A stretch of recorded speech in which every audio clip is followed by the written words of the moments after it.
Hello everybody, welcome back to Chemistry with Mrs. Duncan from home. Alright, so let's see where we were at last time. We learned about neutralization reactions, we took a quiz on Friday. Today we are going to move on and continue to learn new stuff in our acid-base unit. Real quick before I get started, I checked out my YouTube video analytics for my last YouTube video. I only had 28 unique viewers, so not everybody is watching these videos, and I get it, the last video was a little bit long, but it was about 15 minutes, and it looks like of the 15 minutes, the average view time was about 6.02 minutes. So if you are not watching these videos all the way through or not watching them at all, let's try to work on that, okay?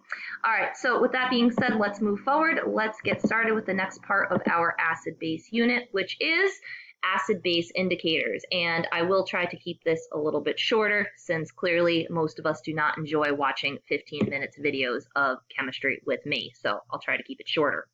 All right, so acid-base indicators, what are they? They are substances like methyl orange that change color depending on the pH of the solution.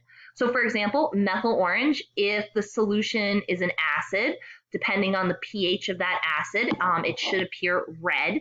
And if the solution is a base, depending on the pH of that base, it should appear yellow. So basically, an acid-base indicator is a substance that changes color depending on the pH of the solution that you're putting it in.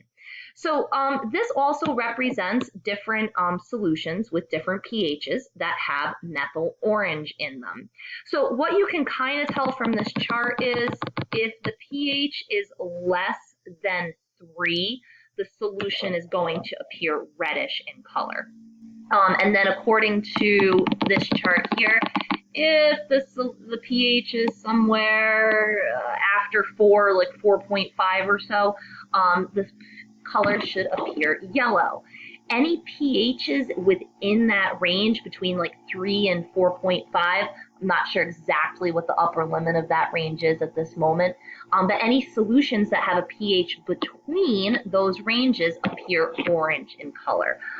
So a color in between the different colors that indicator turns. Okay, so basically it gives you an idea based on the color the solution turns with the indicator in it, relatively what the pH of that solution is. Okay, so you don't really have to memorize anything about acid-base indicators. You just need to be able to interpret table M.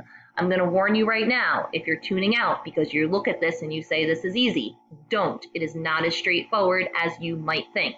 But here's our methyl orange that we were just looking at. You'll see the approximate pH range for a color change is between 3.2 and 4.4, and you should see a change between red and yellow. So let's talk about that a little bit further. What does that really mean? It means if the pH is less than the first value given in the range. If it's 3.2 or less, the solution would turn red. If the pH is equal to or above the second value in the range, what you would see in this case, if you used methyl orange, is the solution would turn yellow. What colors are the solutions in between 3.2 and 4.4? Why the pH would be orange. Okay, so less than the first number in the range, it would be the first color. In this case, it would be red. Greater than the second number in the range, it would be the second color. In this case, it would be yellow. Okay, so let's do this. Let's practice quick, and then I'm going to show you one other thing, and then I'll be done to keep my promise to you that this will be short. It says, let's say you have a solution that has a pH of 5.6. What color would bromethymol blue turn if placed in that solution? So you would need to go to table M. You'd want to find bromethymol blue. Here it is. All right, the pH I gave you was 5.6. So according to the range, 6.0 to 7.6, 5.6 is less than 6.0. So since the pH is less than the first number given in the range, the solution would turn yellow. In this case, I said, what if you have a solution with a pH of 8.6? What color would litmus turn if placed in that solution? So you need to find litmus. Here it is. The pH I gave you was 8.6, which is above the second value given in the range. Since the pH I gave you, 8.6, is greater than 8.2, what you would see is the solution turn the second color in the color change column. In this case, that solution would be blue. Okay, so there's one other thing they can ask you about, which is a little bit more tricky, so keep watching. Picking the best indicator. So let's pretend we had lab class. I wish we were still having lab class. And I found these random 2 beakers in the back of the room. And I said, oh, shoot. I know these 2 have different pHs. You know, lab group, whatever, didn't clean up. I'm not sure which solution is which. And it might affect how I properly dispose of them. So I'm like, okay, I've got solution A here and I've got solution B here. Maybe I can tell them apart based on their pHs. So what I would want to do is find an indicator that would best distinguish between these 2 solutions. So a common question you might be asked is something like this. Which indicator would be best to distinguish between a solution with a pH of 3.5 and another solution with a pH of 5.5? So what I'm saying is, okay, one of my solutions I know has a pH of 3.5. The other one I know has a pH of 5.5. But I'm not sure which solution is which because they would look identical. Most of acid-based solutions are clear in color. Okay, so basically how this works is this. You want these solutions to turn 2 different colors when you place an acid-base indicator in them. If they both turn orange, that really doesn't help you. So to pick the best indicator, you want to find the indicator on table M whose range falls between the pHs of the solutions that you are given. 3.5 and 5.5 are the pHs of the solutions.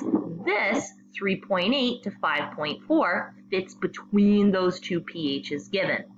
Why do I want this to happen? I want these 2 to turn 2 different colors. If the solution is 3.5, this one, the one with the pH of 3.5, if I put Brome Crescel Green in there, it's less than the first value in the range. This solution would turn yellow. Since this solution has a pH of 5.5, which is above the second value in the range, then this solution would turn blue. Since they would turn 2 different colors, I could then figure out which one has to be the 3.5 pH, which one has to be the 5.5 pH, and then I could dispose of them how I see fit. Okay, so the key is here, everybody, the range in the chart. The range in the chart has to fit between the pHs you're given in the problem. All right, let's do 2 more practices and then I'm done. According to table M, which indicator would best distinguish between 2 solutions? Okay, one of them has a pH of 5.5. The other one has a pH of 8. So I've got to find an indicator that will turn these 2 solutions different colors. All right, methyl orange won't work. Why? The range you're given does not fit between 5.5 and 8. 3.2 to 4.4 does not fit between, again, 5.5 and 8. Bromethymol blue looks like it'll work. Why will it work? Well, if I look here, the range I'm given is 6.0 to 7.6.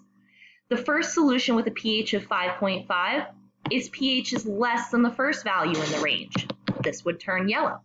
The second solution with a pH of 8, well, that's greater than the second value in this range, which means this would turn blue. Because those pHs of the solutions given, the range in the chart for bromethymol blue is between those 2. That is the best indicator. That is my dog Klaus barking. Klaus, come here. Stop. Shh. Come here. Stop barking. All right, one more. So I want to find, according to table M, which indicator would best distinguish between 2 solutions with pHs of 3 and 5. So let's say this guy has a solution of 3, a pH of 3, excuse me. This one has a pH of 5. I've got to find the range in the chart that fits between the pHs that I'm given. In this case, the only one that really fits is methyl orange. Why? If the solution with the pH of 3, you put methyl orange in there, pH of 3 is less than the first value in the range, this would turn red. The pH of 5 is greater than the second value in the range, which means that solution would turn yellow, and I would be able to distinguish between them. All right, so that's it. I'm done. I kept this video about 10 minutes. I hope that was helpful. There will be a Google form to follow this up. As always, if you have any questions, whoops, or need any help, please let me know. All right, I'll see you soon, hopefully. Bye-bye.